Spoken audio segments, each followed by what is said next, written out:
1987, il y avait un vieux civil en Côte d'Ivoire, un général aux affaires au Niger, un capitaine au Burkina Faso, le plus jeune du groupe, et un autre officier au Mali.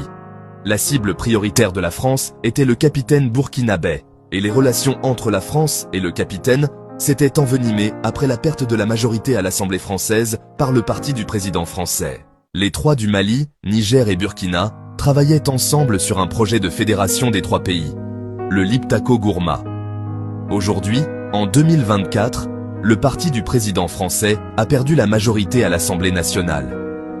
Nous avons un vieux civil à la tête de la Côte d'Ivoire, un général au Niger, un capitaine au Burkina Faso, le plus jeune du groupe, et un autre officier au Mali.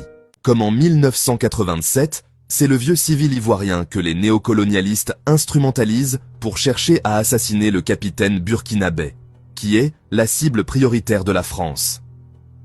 Oui, c'est bien ça. La cible prioritaire de la France reste le capitaine burkinabé. Ils avaient fait circuler des tracts en 1987, faisant croire que Sankara s'enrichissait, le qualifiant de fou et d'instable, et jouant sur son appartenance ethnique. Oui, c'était une époque de grande manipulation et de fausses informations. Absolument. Ces tactiques visaient à discréditer Sankara et à affaiblir son soutien populaire. En 1987, Houphouët avait 82 ans, et Sankara n'avait pas 40 ans. C'est vrai.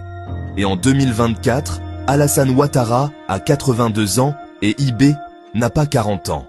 Sankara a succédé à Jean-Baptiste Ouédraogo, qui était resté au pouvoir pendant 8 mois, et Ibé a succédé à Damiba, qui était resté au pouvoir pendant 8 mois. Ces parallèles montrent comment l'histoire peut souvent se répéter, avec des dynamiques similaires, se jouant à travers les décennies. La nature nous avertit que c'est notre dernière chance. Le hasard, c'est le refuge des non-initiés. Quand la nature ressuscite une dynamique, c'est pour nous donner l'opportunité de vaincre. Ouvrez les yeux car ce combat est plus important que vous ne l'imaginez. Observez bien, et vous comprendrez que c'est l'histoire qui nous donne une seconde chance pour nous libérer. La seule question c'est, serons-nous à la hauteur de l'histoire cette fois-ci? En 1987,